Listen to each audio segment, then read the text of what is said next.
Education धातु से या तमिल की कलवी धातु से। तो हमने पढ़ा था कि शिक्षा जो है वो शिक्ष, संस्कृत की शिक्ष धातु से जो ये है बना हुआ है, ठीक है, जिसका मतलब होता है सीखना। फिर है शिक्षा का मुख्य उद्देश्य क्या होता है। शिक्षा का मुख्य उद्देश्य क्या होता है? क्या ज्ञान प्राप्त करना, अनुभव प्राप्त करना, चरित्र का निर्माण करना, या फिर उपरोक्त सभी। तो आप ये देखेंगे कि शिक्षा से हमने जब इतने सारे कार्य पढ़े थे जो हमारे व्यक्तिगत स्तर पर भी हमारे जीवन को आगे प्रगति और उन्नति की तरफ लेकर जाती है, ठीक है। शिक्षा हमें ज्ञान भी देती है, अनुभव भी देती है, क्योंकि शिक्षा में शिक्षा के दोनों रूप को हम शामिल करते हैं। मैंने बताया था कि हम शिक्षा जो है बहुत व्यापक है, इस क्षेत्र में हम अपनी औपचारिक और अनौपचारिक सभी प्रकार की शिक्षा के रूप को क्या करते हैं, स्वीकार करते हैं। तो ज्ञान प्राप्त करना, अनुभव प्राप्त करना और शिक्षा के माध्यम से ही क्या होता है, आपके चरित्र का निर्माण होता है। तो उपरोक्त सभी बातें क्या है, बिल्कुल ठीक है। तो ऑप्शन नंबर डी जो है हमारे लिए बिल्कुल सही है। प्रश्न नंबर 3,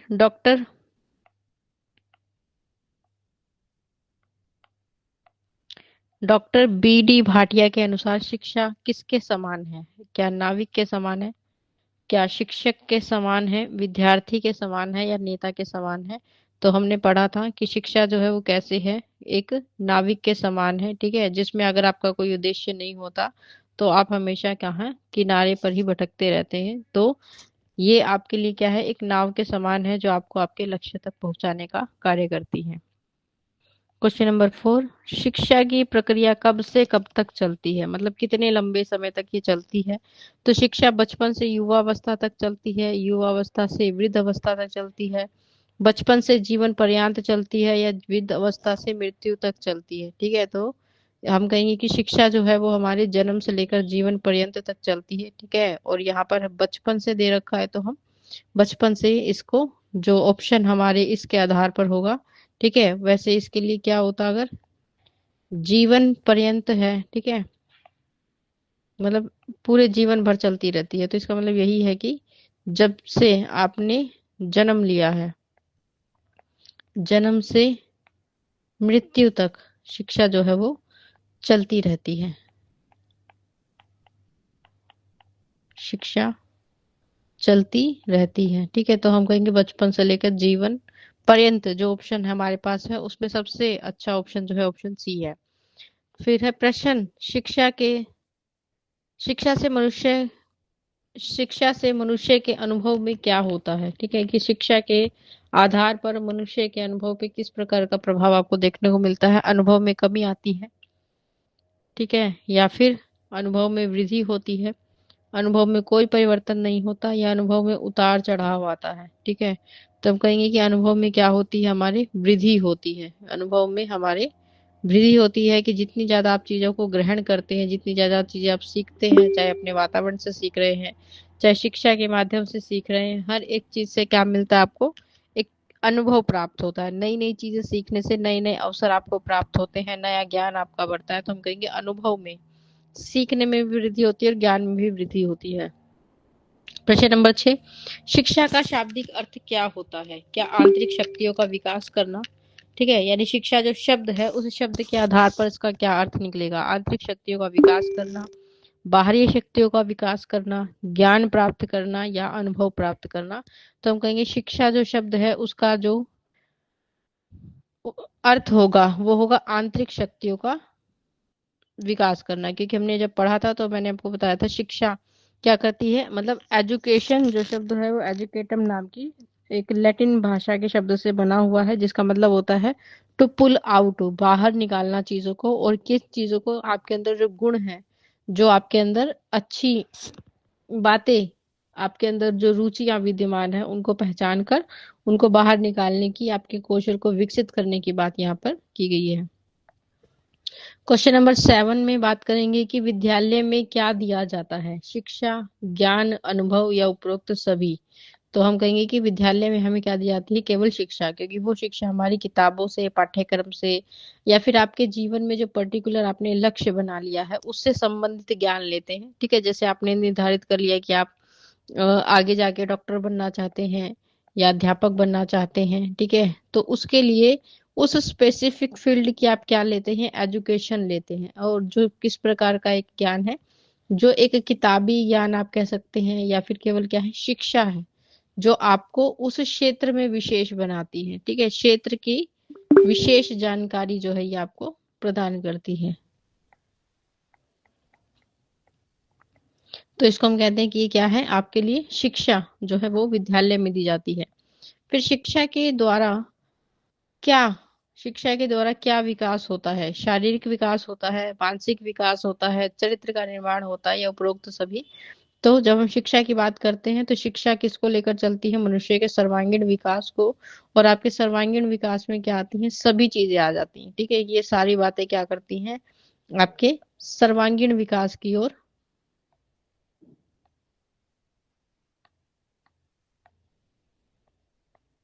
सर्वांगीण विकास को दर्शाती हैं। ठीक है, तो शारीरिक विकास, मानसिक विकास, चरित्र का विकास सभी जो है शिक्षा के माध्यम से संपन्न होते हैं।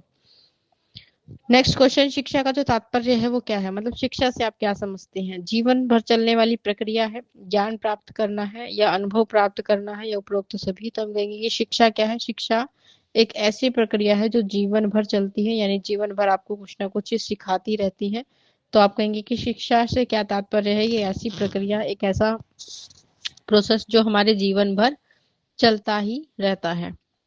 क्वेश्चन नंबर 10 की बात करेंगे कि शिक्षा के सिद्धांतों का अध्ययन क्यों किया जाता है? कि हम शिक्षा के प्रिंसिपल पढ़ रहे थे, हमारे चैप्टर का नाम भी था प्रिंसिपल ऑफ एजुकेशन। ठीक है, क्या नाम था? प्रिंसिपल ऑफ एजुकेशन, जिसका मतलब है शिक्षा के सिद्धांत। मतलब ऐसे सिद्धांत या ऐसे प्रिंसिपल जिसके आधार पर हम शिक्षा क्या करते हैं, देते हैं। तो इन शिक्षा के सिद्धांतों का क्या महत्व हमें देखने को मिलता है? शिक्षा के महत्व को समझने के लिए, शिक्षा के उद्देश्यों को समझने के लिए, शिक्षा के तरीकों को समझने के लिए, या उपरोक्त सभी? तो हम कहेंगे कि उपरोक्त सभी बातें जो है इसके लिए बिल्कुल उचित है। कि प्रिंसिपल यानी सिद्धांत हमें ये बताते हैं कि शिक्षा का हमारे जीवन में क्या महत्व है। हमें इसके उद्देश्य को समझने में सहायता मिलती है कि हम जब भी सिद्धांतों की बात करते हैं उसमें हम देखते हैं कि हमारा जो सिद्धांत है उसमें हमारे जो उद्देश्य हैं उस सिद्धांत के आधार पर, कि एजुकेशन के उद्देश्य क्या होंगे, किस मेथड, किस तरीके से हमें जो है एजुकेशन जो है वो देनी चाहिए या ग्रहण करनी चाहिए, जिससे बेहतर जो है डेवलपमेंट। ठीक है, मेथड ऑफ एजुकेशन की हम बात करते हैं कि हमें शिक्षा ये बताने में सहायता करती है कि कौन से मेथड से आप पढ़ाएंगे। तो इसीलिए हमने अलग अलग मेथड्स की बात की थी, जैसे play way method primary school के लिए अच्छा होता है। ठीक है, लेक्चर मेथड जो हायर क्लासेस होती है उनके लिए अच्छा होता है।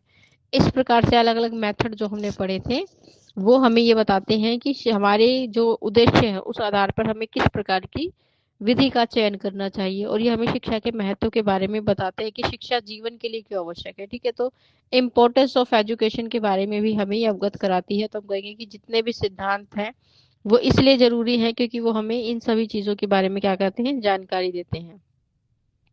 क्वेश्चन नंबर 11, शिक्षा का अंग्रेजी पर्यायवाची शब्द क्या है? ठीक है, एजुकेशन, लर्निंग, टीचिंग, या नॉलेज? तो हम कहेंगे शिक्षा, और शिक्षा को हम इंग्लिश में किस नाम से जानते हैं? एजुकेशन के नाम से। तो इसको हम कहेंगे कि क्या है, हमारी हिंदी शब्द का पर्यायवाची कहलाता है। फिर प्राचीन भारत में शिक्षा को क्या कहा जाता था? ठीक है, तो प्राचीन भारत में शिक्षा को किस तरह से संबोधित किया जाता था या किस तरह से उसे बोला जाता था? तो विद्या, ज्ञान, शिक्षा, या अध्ययन? तो प्राचीन काल में आपको पता है कि शिक्षा को हम क्या कहते थे, कि ये क्या है, एक तरह की विद्या है। क्वेश्चन नंबर 13, विद्या का क्या अर्थ होता है? ज्ञान, शिक्षा, अध्ययन, या अनुभव? तो हम कहेंगे विद्या यानी किसी चीज को जब सीखने की बात आती है तो सीखने से आपको क्या मिलता है? ज्ञान मिलता है, उस चीज के बारे में विशेष जानकारियां मिलती हैं। तो हम कहेंगे कि विद्या का जो अर्थ है वो क्या होता है? ज्ञान होता है। फिर शिक्षा के संकुचित अर्थ की हम बात कर रहे थे। ठीक है, शिक्षा के संकुचित अर्थ क्या हो सकते हैं? ठीक है, क्या होता है कि एक सीमित अर्थ में जब आप शिक्षा को क्या कर रहे हैं, बताने की कोशिश कर रहे हैं, तो क्या ये एक योजनाबद्ध कार्यक्रम है? ज्ञान प्राप्त करना, अनुभव प्राप्त करना, या फिर अध्ययन करना? तो हम कहेंगे कि जब भी संकुचित का अर्थ आता है, मतलब जब हम कहते हैं कि ये एक क्या है, सीमित अर्थों में हमें शिक्षा के बारे में बताना है, तो हम कहेंगे कि ये क्या है, एक योजनाबद्ध कार्यक्रम है। ठीक है, योजनाबद्ध कार्यक्रम का मतलब क्या है, कि एक ऐसा कार्य जो योजना के माध्यम से हम क्या करते हैं, पूरा करते हैं, से संचालित कर सकते हैं आप, ठीक है। या फिर योजना के माध्यम से हम क्या करते हैं, इसको पूरा करने के या फिर इसके उद्देश्यों को प्राप्त करने की कोशिश करते हैं, ठीक है। तो ये आप कह सकते हैं कि क्या है, एक तरह की योजना का कार्यक्रम है कि हर एक चीज को हम पहले से ही प्री डिसाइड कर लेते हैं और उस आधार पर जो है शिक्षा की व्यवस्था की जाती है। फिर विद्यालय में दी जाने वाली शिक्षा किस श्रेणी की शिक्षा कहलाती है? क्या ये संकुचित अर्थ की शिक्षा है, विस्तृत अर्थ की शिक्षा है, या प्राचीन शिक्षा है, या आधुनिक शिक्षा है? तो हम कहेंगे कि विद्यालयों में जो शिक्षा दी जाती है वो कैसी है, संकुचित अर्थ की शिक्षा है, क्योंकि उसका उसका जो दायरा है आप कह सकते हैं, ठीक है, उसकी जो आप कह सकते हैं सीमा है, वो कैसी है, हमने बांध दी या फिर उसको क्या कर दिया, सीमित कर दिया, लिमिटेड कर दिया। यानी वो हमारे किताबों के माध्यम से पढ़ाई जाती है, ठीक है। पहले से ही हम उसके लिए पाठ्यक्रम निर्धारित कर लेते हैं, ठीक है। पहले से हम उसके लिए उद्देश्य बना लेते हैं, पहले से ही हम क्या कर लेते हैं, उसके लिए शिक्षण विधियों का चुनाव कर लेते हैं, ठीक है। पहले से ही हम क्या कर लेते हैं, मटेरियल, ठीक है, यानी सामग्री का चुनाव कर लेते हैं। तो ये सारी चीजें हम पहले से ही क्या कर रहे हैं, बना लेते हैं, पहले से ही उसकी योजना बना लेते हैं, ठीक है। पूर्व निर्धारण आप कह सकते हैं, इन सब चीजों का क्या कर लेते हैं हम, पूर्व निर्धारण हमने कर लिया, पहले से ही डिसाइड कर लिया, और इस आधार पर जब हम क्या कर रहे हैं, स्कूल में शिक्षा ग्रहण कर रहे हैं, तो आपने देखा है कि वो आपको हर एक, जिस भी स्तर पर आप जाते हैं वहां पर सभी को समान रूप से एक ही जैसी शिक्षा दी जाती है, उसमें कोई अंतर नहीं होता। तो ऐसी शिक्षा को हम कहते हैं कि ये कैसे है, सीमित है, ठीक है, कि हमने उसे क्या किया, कुछ सीमाओं में बांध दिया कि एक क्लास 1 वर्ष की होगी, ठीक है, उसके बाद बच्चे को परीक्षा देनी होती है। तो इस प्रकार से जब आपने क्या कर दिया, उसको थोड़ा सा लिमिटेशंस में रख दिया, उसको सीमाओं के अंदर रख दिया, तो हम कहेंगे कि ये क्या है, शिक्षा के सीमित अर्थ को दर्शाता है। फिर प्रश्न नंबर 16, जिसमें शिक्षा का उद्देश्य क्या है, क्या ज्ञान प्राप्त करना, अनुभव प्राप्त करना, चरित्र का निर्माण करना, या उपरोक्त सभी? तो हम कहेंगे कि शिक्षा का उद्देश्य क्या है, उपरोक्त सभी, कि वो आपको ज्ञान भी दे, अनुभव भी दे और आपके चरित्र का निर्माण भी करे। फिर प्राचीन भारत में शिक्षा का महत्व क्या था, ज्ञान प्राप्त करने के लिए, चरित्र निर्माण करने के लिए, समाज में योगदान के लिए, या उपरोक्त सभी? तो प्राचीन भारत में शिक्षा का उद्देश्य क्या, शिक्षा का महत्व क्या था, उपरोक्त सभी बातें। क्वेश्चन नंबर 18, शिक्षा के द्वारा क्या विकास होता है, शिक्षा के द्वारा किस चीज का विकास होता है, शारीरिक विकास, मानसिक विकास, चरित्र निर्माण, या उपरोक्त सभी? तो हम कहेंगे शिक्षा से क्या होता है, हमारा सर्वांगीण विकास होता है, इसका मतलब उपरोक्त सभी बातें जो है वो बिल्कुल ठीक है। क्वेश्चन नंबर 19, शिक्षा से क्या तात्पर्य है, शिक्षा से आप क्या समझते हैं, जीवन पर्यंत चलने वाली प्रक्रिया है, ज्ञान प्राप्त होता है, अनुभव प्राप्त होता है, या हमें अध्ययन करना चाहिए, ठीक है। तो हम कहेंगे शिक्षा क्या है, एक जीवन पर्यंत चलने वाली, लंबे जीवन, मतलब जब तक आप जीवित है तब तक चलने वाली एक प्रक्रिया का नाम क्या है, शिक्षा कहलाता है। फिर है शिक्षा के सिद्धांतों का अध्ययन क्यों किया जाता है, शिक्षा के महत्व को समझने के लिए, शिक्षा के उद्देश्य को समझने के लिए, शिक्षा के तरीकों को समझने के लिए, या फिर उपरोक्त सभी? तो हम कहेंगे कि जीवन में शिक्षा में सिद्धांतों का अध्ययन हम करते हैं इन सभी चीजों को समझने के लिए। फिर शिक्षा के व्यापक अर्थ की बात करेंगे, ठीक है, जिसमें हम शिक्षा के हर एक रूप को क्या करते हैं, स्वीकार करते हैं। तो ये जीवन पर्यंत चलने वाली प्रक्रिया है, विद्यालय में दी जाने वाली शिक्षा है, ज्ञान प्राप्त होता है या अनुभव प्राप्त होता है। तो व्यापक अर्थ में हम कहेंगे कि जब भी आप कोई कार्य करते हैं उससे जो भी अनुभव आपको प्राप्त होता है वो शिक्षा का एक रूप कहलाता है। तो हम कहेंगे कि जीवन पर्यंत चलने वाली क्या है, एक प्रक्रिया है। फिर शिक्षा की प्रक्रिया कब से कब तक चलती है, बाल्य अवस्था से लेकर परिपक्व अवस्था तक, युवा अवस्था से लेकर वृद्ध अवस्था तक, बचपन से लेकर जीवन पर्यंत तक, या वृद्ध अवस्था से लेकर मृत्यु तक? तो हम कहेंगे कि जो शिक्षा की प्रक्रिया है वो बाल्य अवस्था से लेकर आपकी परिपक्वता तक चलती है, ठीक है। कि शिक्षा जो है कि जब आप चाइल्डहुड पीरियड में है तब से लेकर जब तक आप मैच्योर नहीं हो जाते, जब तक आप समझदार नहीं हो जाते, तब तक शिक्षा जो है वो चलती रहती है। फिर शिक्षा मनुष्य में क्या करती है, क्या लेकर आती है, अपने आप को आवश्यकता अनुसार धीरे धीरे भौतिक, सामाजिक और आध्यात्मिक वातावरण के अनुकूल बनाती है, ज्ञान प्राप्त करवाती है या अनुभव प्राप्त करवाती है या फिर अध्ययन करने पर जोर देती है? तो हम कहेंगे कि शिक्षा मनुष्य के लिए क्या करती है, वह उसे धीरे धीरे उसकी आवश्यकताओं के अनुसार, हम कहते हैं ना कि जैसे मनुष्य की जो भी रुचि होगी वो उसके अनुसार चीजें सीखता है। तो वो रुचि क्यों है? क्योंकि आपकी वो आवश्यकता बन जाती है। तो धीरे धीरे जैसे जैसे आपकी भौतिक आवश्यकताएं बढ़ती हैं, आप अपने आप को, अपने समाज को उस वातावरण के अनुकूल बना लेते हैं और उस आधार पर आप क्या करते हैं, चीजों को सीखते हैं। क्वेश्चन नंबर 24, जिसमें टी रेमंड के अनुसार शिक्षा का क्या अर्थ है? ये जीवन पर्यंत चलने वाली प्रक्रिया है, विद्यालय में दी जाने वाली शिक्षा है, ज्ञान प्राप्त करना या अनुभव प्राप्त करना? तो हम कहेंगे कि टी रेमंड के अनुसार शिक्षा का अर्थ क्या है कि यह एक जीवन पर चलने वाली क्या है, प्रक्रिया है। क्वेश्चन नंबर 25, डेम्बिल के अनुसार शिक्षा क्या है? मनुष्य के जन्म से लेकर मृत्यु तक चलने वाली प्रक्रिया, विद्यालय में दी जाने वाली शिक्षा, ज्ञान प्राप्त करना या फिर अनुभव प्राप्त करना? तो हमने देखा था कि अलग अलग जो भी हमें परिभाषाएं दी गई थी उसके आधार पर डेम्बिल ने कहा था कि शिक्षा क्या है, मनुष्य के जन्म से लेकर उसकी मृत्यु तक चलने वाली क्या है, एक प्रक्रिया है। फिर मैकेंजी के अनुसार शिक्षा क्या है? जीवन के प्रत्येक अनुभव से वृद्धि होती है, ठीक है, विद्यालय में दी जाने वाली शिक्षा है, या ज्ञान प्राप्त होता है इससे, या अनुभव प्राप्त होता है? तो मैकेंजी के अनुसार जब हम बात करते हैं कि शिक्षा क्या है, तो मैकेंजी कहते हैं कि शिक्षा है जो जीवन के प्रत्येक अनुभव से आपके में ज्ञान में क्या करती है, वृद्धि करती है। मतलब जीवन में जो भी चीजें आप सीख रहे हैं, कर रहे हैं, उनसे जो भी चीजें आपको सीखने को मिलती है, जो भी अनुभव प्राप्त होता है, उससे क्या होता है, आपके ज्ञान में वृद्धि होती है, आपके माइंड में नॉलेज जो है वो बढ़ जाती है। और इसी को हम कहते हैं कि जीवन के प्रत्येक अनुभव से क्या हो रहा है, आपकी ज्ञान में वृद्धि हो रही है, इसी को हम शिक्षा कहते हैं। ठीक है, फिर शिक्षा का वास्तविक अर्थ क्या होता है? जीवन पर्यंत चलने वाली प्रक्रिया, विद्यालय में दी जाने वाली शिक्षा, ज्ञान प्राप्त करना या अनुभव प्राप्त करना? तो हम कहेंगे कि शिक्षा का वास्तविक अर्थ क्या है कि जीवन पर्यंत चलने वाली क्या है, ये एक प्रक्रिया है जो जीवन भर चलती रहेगी, ठीक है, जब तक कि आपने जन्म से लेकर आपकी मृत्यु तक चलने वाली एक लॉन्ग लाइफ प्रोसेस है। फिर शिक्षा के व्यापक अर्थ को समझने के लिए क्या आवश्यक है? कि आप शिक्षा के हर एक रूप को, हर एक अर्थ को जब समझना चाहते हैं तो इसके लिए क्या आवश्यक है? शिक्षा के व्यापक अर्थ को समझने के लिए क्या आवश्यक है?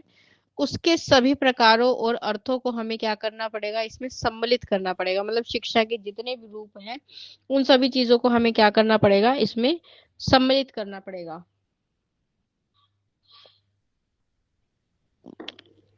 विद्यालय में दी जाने वाली शिक्षा को समझना पड़ेगा, ज्ञान प्राप्त करना पड़ेगा या फिर अनुभव प्राप्त करना पड़ेगा।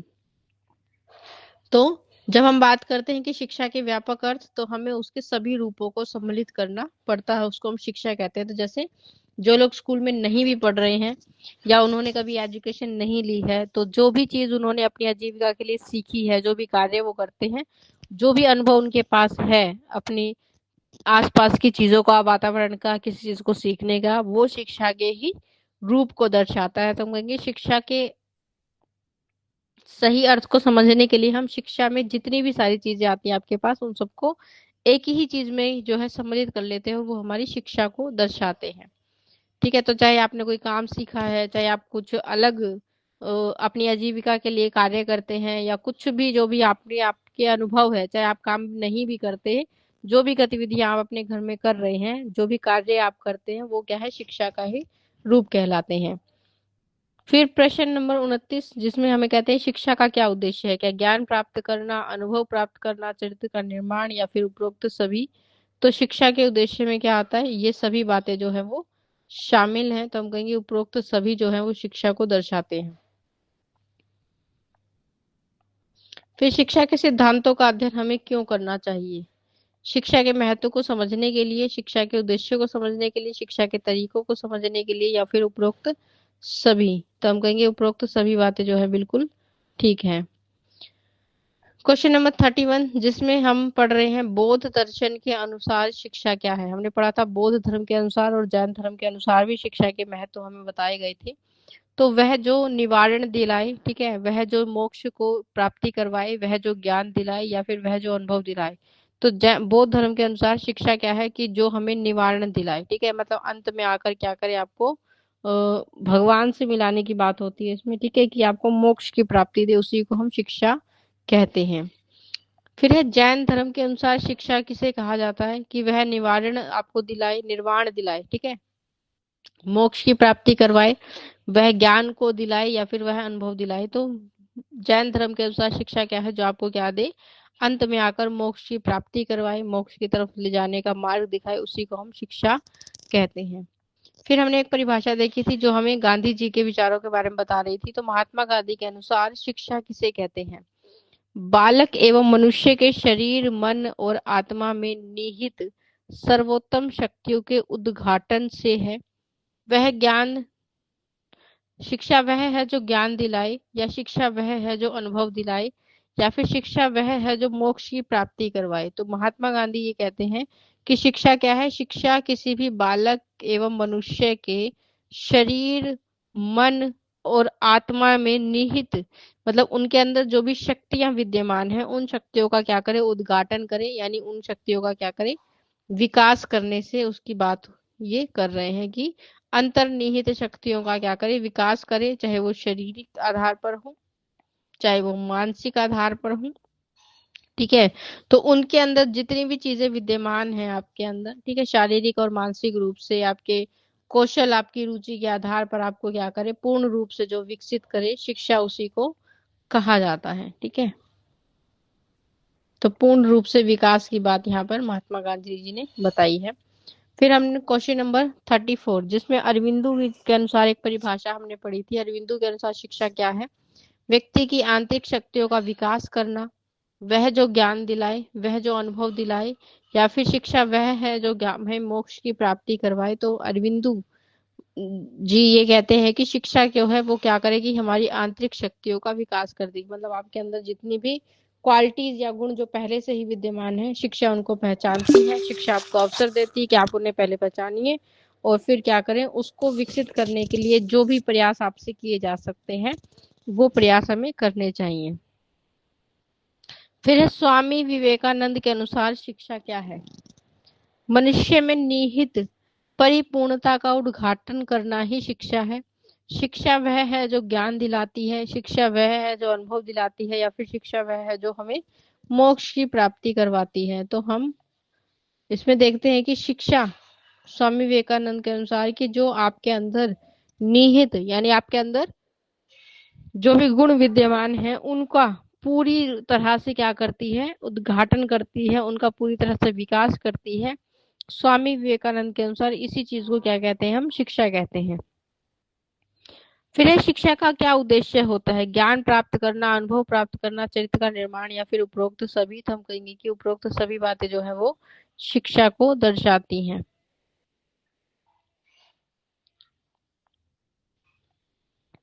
फिर है शिक्षा के विकास, शिक्षा के द्वारा किसका विकास होता है, शरीर का, मानसिक, या फिर चरित्र का निर्माण होता है, या उपरोक्त सभी। तो हम कहेंगे शिक्षा के द्वारा क्या होता है, इन सभी चीजों का निर्माण होता है, ठीक है। फिर शिक्षा से क्या तात्पर्य है, शिक्षा जीवन पर्यंत चलने वाली प्रक्रिया है, ज्ञान प्राप्त करवाती है, अनुभव प्राप्त करवाती है, या फिर अध्ययन करवाती है। तो हम कहेंगे शिक्षा क्या है, एक जीवन पर्यंत चलने वाली प्रक्रिया है, ठीक है। फिर शिक्षा के सिद्धांतों का अध्ययन क्यों करना जरूरी है, शिक्षा के महत्व को समझने के लिए, उसके उद्देश्यों को समझने के लिए, या उसके तरीकों को समझने के लिए। तो उपरोक्त सभी की शिक्षा से हम क्या कर पाते हैं, किसी भी शिक्षा के सिद्धांत के आधार पर शिक्षा के महत्व को, उसके उद्देश्यों को और तरीकों को समझ पाते हैं। शिक्षा का वास्तविक अर्थ से आप क्या समझते हैं, ठीक है, वास्तविक अर्थ हमें क्या बताता है कि जीवन पर्यंत चलने वाली प्रक्रिया है। विद्यालय में दी जाने वाली शिक्षा को शिक्षा कहते हैं, या ज्ञान प्राप्त करना, या फिर सिर्फ अनुभव प्राप्त करना। तो हम कहेंगे जीवन पर्यंत, पूरे जीवन भर चलने वाली एक प्रक्रिया है, ठीक है, जो शिक्षा के वास्तविक अर्थ को दर्शाती है। मतलब इसमें हम शिक्षा के औपचारिक और अनौपचारिक रूप, नियमित और अनियमित रूप, अप्रत्यक्ष और अप्रत्यक्ष सभी प्रकार की शिक्षा को शामिल करते हैं। क्वेश्चन नंबर 41, रविंद्रनाथ टैगोर के अनुसार शिक्षा का उद्देश्य क्या है, मनुष्य मस्तिष्क में चिरतन सत्य को पहचानने और उसे व्यक्त करने योग्य बनना, ज्ञान प्राप्त करना, अनुभव प्राप्त करना या चरित्र निर्माण, तो हम कहेंगे कि रविंद्रनाथ टैगोर ये कहते हैं कि मस्तिष्क को चिरचंतर से सत्य को पहचानना और व्यक्त करने को ही हम क्या कहते हैं, शिक्षा कहते हैं। ठीक है, कि तो मतलब आपकी मानसिक शक्ति का, इसका मतलब ये है कि शिक्षा क्या करे, आपकी मानसिक शक्ति को क्या कर दे, इतना विकसित कर दे कि आप क्या कर सके, सत्य को पहचान सके। ठीक है, विचार कर सके कि क्या बात सही है, क्या बात गलत है। ठीक है, तो इसके योग्य क्या करती है, इन दोनों गुणों के योग्य जो है वो शिक्षा आपको बनाती है। इसी को हम क्या कहते हैं, शिक्षा का सही अर्थ कहते हैं। फिर है कौटिल्य। ठीक है, कौटिल्य के अनुसार शिक्षा का क्या अर्थ है, देश के लिए प्रशिक्षण और राष्ट्र के लिए प्रेम। तो ज्ञान का प्राप्त करना, अनुभव वो प्राप्त करना या चरित्र निर्माण। तो हमने देखा था कि कौटिल्य ने जो परिभाषा दी थी, उनके आधार पर शिक्षा क्या है, किसी भी देश और राष्ट्र को क्या करना, प्रशिक्षण देना। ठीक है, कि यानी शिक्षा क्या करेगी, आपको शिक्षा किसी भी व्यक्ति को राष्ट्र के लिए क्या करती है, तैयार करती है। ठीक है, और साथ में ये क्या करती है, राष्ट्र के लिए प्रेम को जागृत करती है, प्रेम जगाती है कि राष्ट्र जो है वो हमारे लिए सबसे ज्यादा इम्पोर्टेंट है। ये अगर शिक्षा आपको सिखा रही है, इसी को हम शिक्षा का रूप कहते हैं, किसके अनुसार, कौटिल्य के अनुसार। फिर शंकराचार्य के अनुसार शिक्षा का उद्देश्य क्या है। ठीक है, शंकराचार्य के अनुसार शिक्षा का उद्देश्य आत्म अनुभूति के लिए ज्ञान प्राप्त करना या अनुभव प्राप्त करना या चरित्र का निर्माण। तो शंकराचार्य के अनुसार हम कहेंगे कि शिक्षा क्या है, आत्म अनुभूति। आत्म अनुभूति क्या होता है, जब हम स्वयं के बारे में क्या कर रहे हैं, जान रहे हैं, स्वयं का ज्ञान प्राप्त करना। ठीक है, या फिर आप कह सकते हैं, इसका मतलब है कि आत्मा का ज्ञान प्राप्त करना ही क्या कहलाता है, शिक्षा कहलाता है। फिर उपनिषद के अनुसार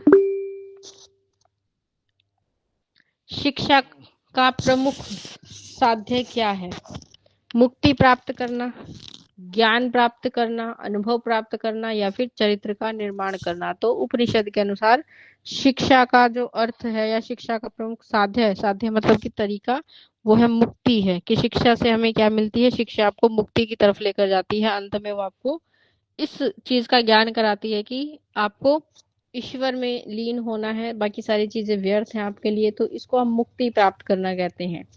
फिर क्वेश्चन नंबर 45, जिसमें डॉक्टर भीमराव अंबेडकर के अनुसार भी शिक्षा के तात्पर्य को, शिक्षा के महत्व को दर्शाया गया है। तो बालक और मनुष्य के शरीर, मन और आत्मा के सर्वांगीण विकास और सर्व उत्कृष्ट विकास से है, ज्ञान प्राप्त करने से है, अनुभव प्राप्त करने से है या फिर चरित्र के निर्माण से है। तो डॉक्टर भीमराव अंबेडकर के अनुसार आप कहेंगे कि शिक्षा का जो अर्थ है वो क्या है, किसी भी बच्चे का, किसी भी व्यक्ति का, किसी भी मनुष्य के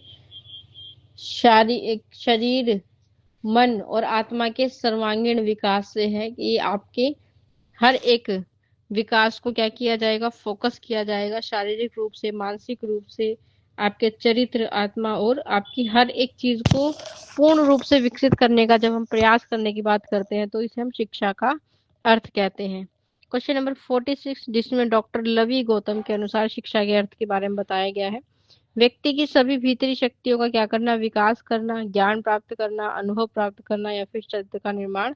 तो डॉक्टर लवी गौतम के अनुसार आप कहेंगे कि व्यक्ति की सभी भीतरी शक्तियों का क्या करना, विकास करना ही शिक्षा को दर्शाता है। क्वेश्चन नंबर 47, अरस्तु के अनुसार शिक्षा क्या है।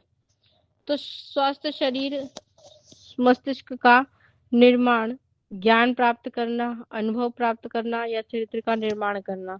तो अरस्तु के अनुसार शिक्षा का महत्व क्या है या शिक्षा किसे कहते हैं, कि एक स्वस्थ शरीर में हम कहते हैं कि स्वस्थ शरीर में ही क्या होता है, एक स्वस्थ मस्तिष्क का निवास होता है। ठीक है, तो इसलिए वो कहते हैं कि स्वस्थ शरीर मस्तिष्क का क्या करता है, निर्माण करना है। कि अगर आपका शरीर स्वस्थ है तो उसमें एक अच्छे और स्वस्थ मस्तिष्क का क्या होगा, निवास होगा। फिर क्वेश्चन नंबर 48, पेस्टोलॉजी के अनुसार शिक्षा क्या है। पेस्टोलॉजी के अनुसार मनुष्य की अंतर्निहित शक्तियों का स्वाभाविक सामंजस्य पूर्ण प्रगतिशील क्या करना, विकास करना या ज्ञान प्राप्त करना, अनुभव प्राप्त करना या चरित्र का निर्माण करना। तो पेस्टोलॉजी के अनुसार हम कहेंगे कि शिक्षा क्या है। शिक्षा क्या करती है, व्यक्ति की अंतर्निहित शक्तियों का स्वाभाविक रूप से, स्वाभाविक होता है कि मतलब उसकी अपनी गति है चीजों को सीखने के लिए, वो उस गति से क्या करेगा, अपने व्यवहार में, अपने अनुभव में क्या लेकर आएगा, परिवर्तन लेकर आएगा। ठीक है, अपनी चीजों को विकसित करेगा, जितनी उसकी क्षमता है उतनी। जबरदस्ती हमें उसे कुछ भी सिखाने का प्रयास नहीं करता है। तो इसी को हम क्या कहते हैं कि ये कैसा है, स्वाभाविक या फिर व्यवहारिक ज्ञान है। ठीक है, या फिर क्या कहेंगे आपकी, ये क्या करता है, समाज के साथ हमें क्या करना सिखाता है, एक संतुलन बनाने की जो है, संतुलन बनाने का ज्ञान देता है और आपको प्रगतिशील विकास की तरफ ये क्या करता है, फोकस करता है। तो हम कहेंगे कि ऑप्शन ए जो है वो क्या है, इसका बिल्कुल करेक्ट आंसर है। ठीक है, ऑप्शन ए, मनुष्य के अंतर्निहित शक्तियों को स्वाभाविक रूप से, मतलब जितनी क्षमता किसी व्यक्ति की है उतना उसको विकसित करने का प्रयास करना, जबरदस्ती या फिर ऐसा ज्ञान उसमें भरने की कोशिश नहीं करना है जो वो लेना नहीं चाहता है। क्वेश्चन नंबर 49, स्पेंसर के अनुसार शिक्षा क्या है। यह पूर्ण जीवन है, ज्ञान प्राप्त करना है, अनुभव प्राप्त करना या चरित्र निर्माण। तो स्पेंसर ये कहते हैं कि पूर्ण जीवन, मतलब जीवन में जो कुछ भी आप सीख रहे हैं, जो भी चीजें आप करते हैं, जो भी अनुभव आपके पास है, वो सब क्या है, शिक्षा का ही रूप है, शिक्षा को ही दर्शाते हैं। फिर शिक्षा का क्या उद्देश्य होता है। शिक्षा का उद्देश्य ज्ञान प्राप्त करना, अनुभव प्राप्त करना, चरित्र का निर्माण या फिर उपरोक्त सभी। तो हम कहेंगे कि शिक्षा जो है वो इन सभी चीजों को साथ लेकर चलती है। तो उपरोक्त सभी जो है वो शिक्षा के बारे में हमें बताते हैं। क्वेश्चन नंबर 51, कांडा के अनुसार शिक्षा क्या है। ठीक है, तो यहाँ पर व्यक्ति की उन सब पूर्णता का विकास करना जिसमें वो क्षमता रखता है, ज्ञान प्राप्त करना, अनुभव प्राप्त करना या चरित्र का निर्माण करना। ठीक है, तो एक परिभाषा हमने देखी थी जो किसके द्वारा, कांडा के द्वारा बताई गई थी, और जिसमें हम कहते हैं कि शिक्षा किसको दर्शाती है, शिक्षा किसी भी व्यक्ति के विकास का पूर्ण रूप से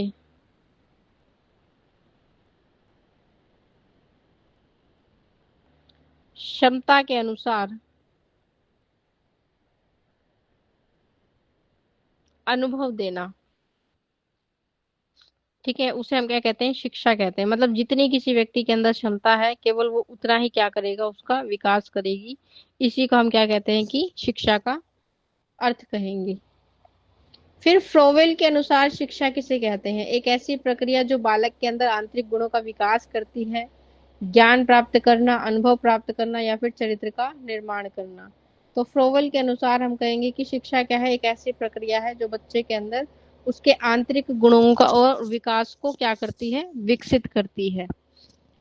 नेक्स्ट क्वेश्चन है हमारे पास, रूसो के अनुसार शिक्षा क्या है। प्रत्येक बालक की प्रकृति प्राकृतिक शक्तियों, क्षमताओं और योग्यताओं के स्वतः एवं स्वाभाविक विकास का नाम शिक्षा है।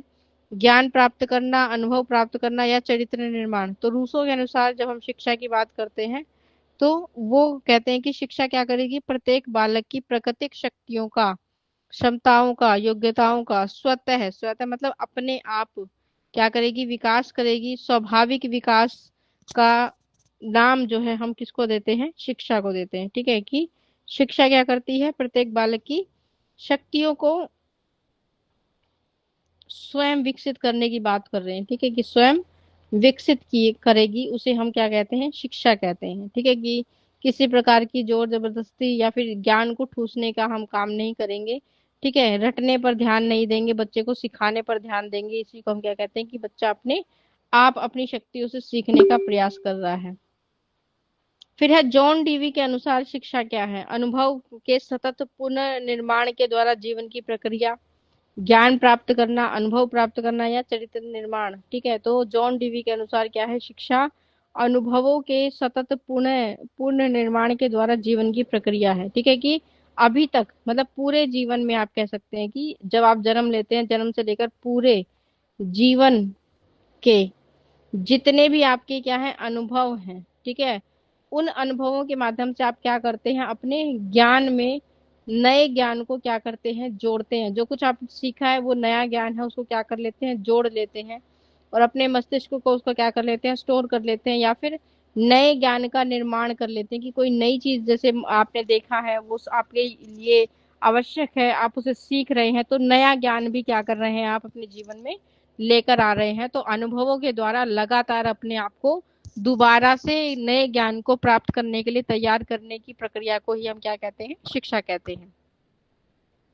क्वेश्चन नंबर 55, शिक्षा का महत्व, शिक्षा का स्वरूप क्या है? मनोवैज्ञानिक, सामाजिक, वैज्ञानिक, दार्शनिक आधारों पर विकसित होती है, ज्ञान प्राप्त करवाती है, अनुभव प्राप्त करवाती है, चरित्र का निर्माण करती है। तो हम कहेंगे कि शिक्षा क्या करती है, हमें मनोवैज्ञानिक, सामाजिक और वैज्ञानिक दार्शनिक आधारों पर हमें विकसित करती है, कि मनोविज्ञान के आधार पर, सामाजिक आधार पर और वैज्ञानिक दार्शनिक आधारों पर हमें विकसित करती है शिक्षा।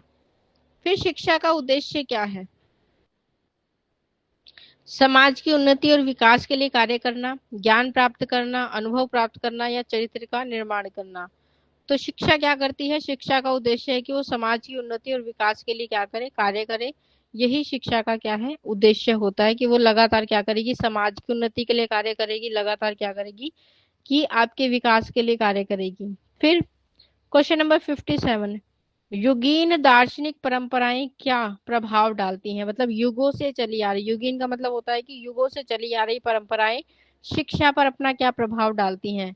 पर्याप्त प्रभाव डालती हैं, कोई प्रभाव नहीं डालती, या कम प्रभाव डालती हैं, या फिर अधिक प्रभाव नहीं डालती हैं। तो हम कहेंगे युगों से चली आ रही शिक्षा का क्या है, आपको पर्याप्त प्रभाव जो है देखने को मिलता है, कि शिक्षा का रूप भले ही बदला है, लेकिन शिक्षा में बदलाव के साथ साथ कुछ पुरानी चीजें जो है वो अभी भी एज इट इज आपको देखने को मिलती हैं, ठीक है। कि जैसे कुछ चीजें बदल गई हैं, पहले हम गुरुकुल में जाकर शिक्षा लेते थे, अब आप विद्यालय में जाते थे, वहां पर पहले आपको हमेशा रहना पड़ता था, अब आपके पास ये ऑप्शन है कि आप कुछ समय के बाद अपने घर वापस आ जाते हैं। तो युगों से चली आ रही परंपरा का प्रभाव तो है, लेकिन थोड़ा सा उसका आप कहेंगे कि तरीका बदल गया है, माध्यम बदल गया है। फिर शिक्षा के विभिन्न स्वरूप कौन कौन से होते हैं? प्रत्यक्ष और अप्रत्यक्ष शिक्षा, ज्ञान प्राप्त करना, अनुभव प्राप्त करना, चरित्र निर्माण। तो हम कहेंगे शिक्षा के विभिन्न स्वरूपों में से एक स्वरूप क्या है, प्रत्यक्ष और अप्रत्यक्ष शिक्षा, जो डायरेक्ट और इनडायरेक्ट सोर्स ऑफ एजुकेशन हमारे लिए बनती है। फिर प्रत्यक्ष शिक्षा किसे कहते हैं? प्रत्यक्ष शिक्षा से आप क्या समझते हैं? तो अध्यापक और छात्र एकदम निकट संपर्क में रहते हैं, ज्ञान प्राप्त करना, अनुभव प्राप्त करना, चरित्र का निर्माण। तो प्रत्यक्ष शिक्षा किसे कहते हैं?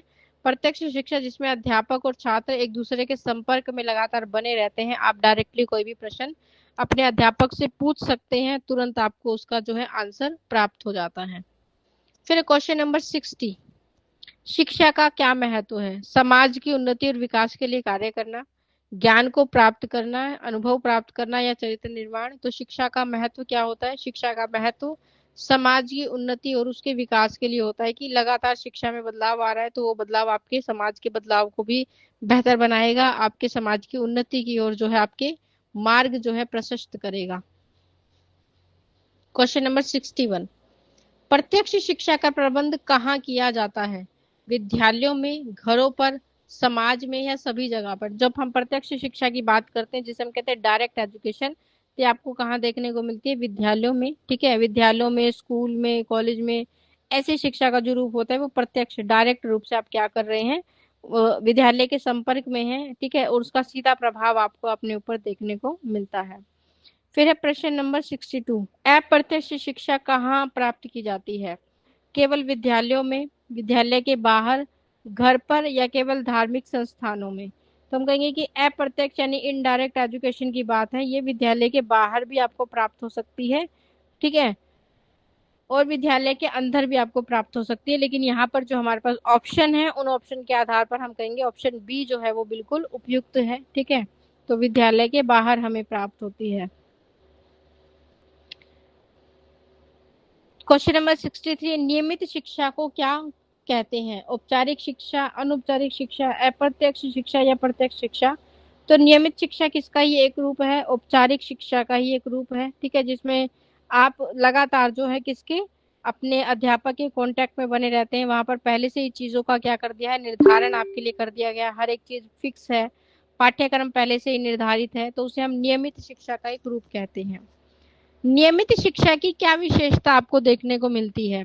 निर्धारित समय और नियम से शुरू होती है, बिना योजना के दी जाती है, केवल घर पर दी जाती है, या फिर ये अनियमित होती है। तो हम कहेंगे कि नियमित शिक्षा की विशेषता क्या है, ये इसका जो समय होता है निर्धारित होता है, इसके लिए नियम बनाए जाते हैं कि आपको रोज स्कूल जाना है, ठीक है, और वहां से चीजों को सीख कर आना है, ठीक है। तो रोज के आधार पर हम जो है चीजें सीख रहे हैं, वो नियमित शिक्षा का एक रूप कहलाते हैं।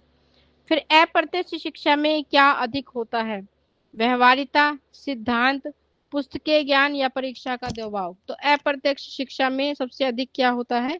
व्यवहारिता, कि जो शिक्षा आप व्यवहार के आधार पर या फिर ऐसे व्यक्ति के संपर्क में आगे ग्रहण कर रहे हैं जिससे डेली आपका कोई कांटेक्ट नहीं बनता है, वो क्या कहलाता है? एक व्यवहारिक रूप से शिक्षा की, आप उसके विचारों से प्रभावित हैं और प्रभाव में आने के कारण जो है आप जो सीख रहे हैं वो आपके व्यवहार में क्या हो रहा है? शामिल हो रहा है, उसको व्यवहारिता कहते हैं। क्वेश्चन नंबर 66, अध्यापक का प्रभाव अप्रत्यक्ष शिक्षा में कैसा होता है? प्रत्यक्ष होता है, अप्रत्यक्ष होता है, बहुत कम होता है, या बिल्कुल नहीं होता है? तो हम कहेंगे कि अध्यापक का जो प्रभाव है वो अप्रत्यक्ष शिक्षा में कैसा होता है? अप्रत्यक्ष, इनडायरेक्ट होता है, ठीक है। कि आपको विद्यालय में बहुत सारे शिक्षक जो है मिलते हैं, ठीक है, लेकिन डेली उनसे आपको कुछ सीखने को नहीं मिल रहा है, कभी कभी जो चीजें हैं वो आपको उनसे प्रभावित करती हैं। क्वेश्चन नंबर 67, नियमित शिक्षा के लिए क्या किया जाता है? पहले से योजना बनाई जाती है, बिना योजना के दी जाती है, केवल अनुभव के द्वारा दी जाती है, या परीक्षा के बाद दी जाती है? तो नियमित योजना, जिसमें हम पहले कहते हैं कि हमने हर एक चीज को क्या कर लिया, पहले से ही निर्धारित कर लिया, पहले से ही योजनाएं बना ली, तो हम कहेंगे कि ये क्या है? पहले से ही योजना बनाई जाती है, और इसे हम कहते हैं कि नियमित शिक्षा जो है वो योजना के आधार पर दी जाती है, पहले से हर एक चीज पूर्व निर्धारित हो जाती है इसमें। क्वेश्चन नंबर 68, प्रत्यक्ष शिक्षा का प्रबंध कौन करता है? विद्यालय, धार्मिक संप्रदाय या समितियां? केवल अभिभावक, केवल छात्र या समाज के लोग?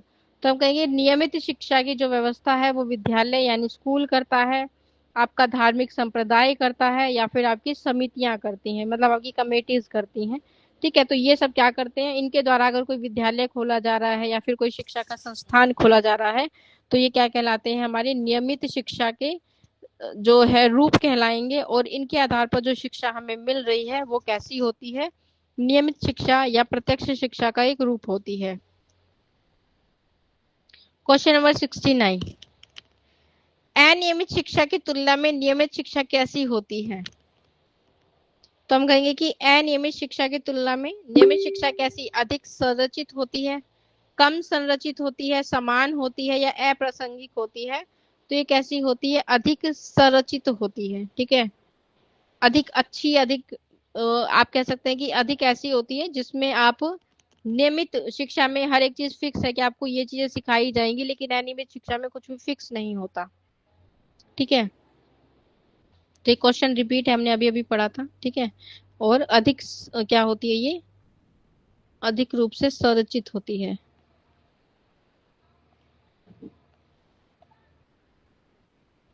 क्वेश्चन नंबर 70, शिक्षा का कौन सा प्रकार विद्यालय के बाहर प्राप्त किया जा सकता है? प्रत्यक्ष शिक्षा, अप्रत्यक्ष शिक्षा, नियमित शिक्षा या औपचारिक शिक्षा? तो हम कहेंगे कि शिक्षा जो विद्यालय के बाहर आपको प्राप्त होती है वो कैसी है? अप्रत्यक्ष शिक्षा, इनडायरेक्ट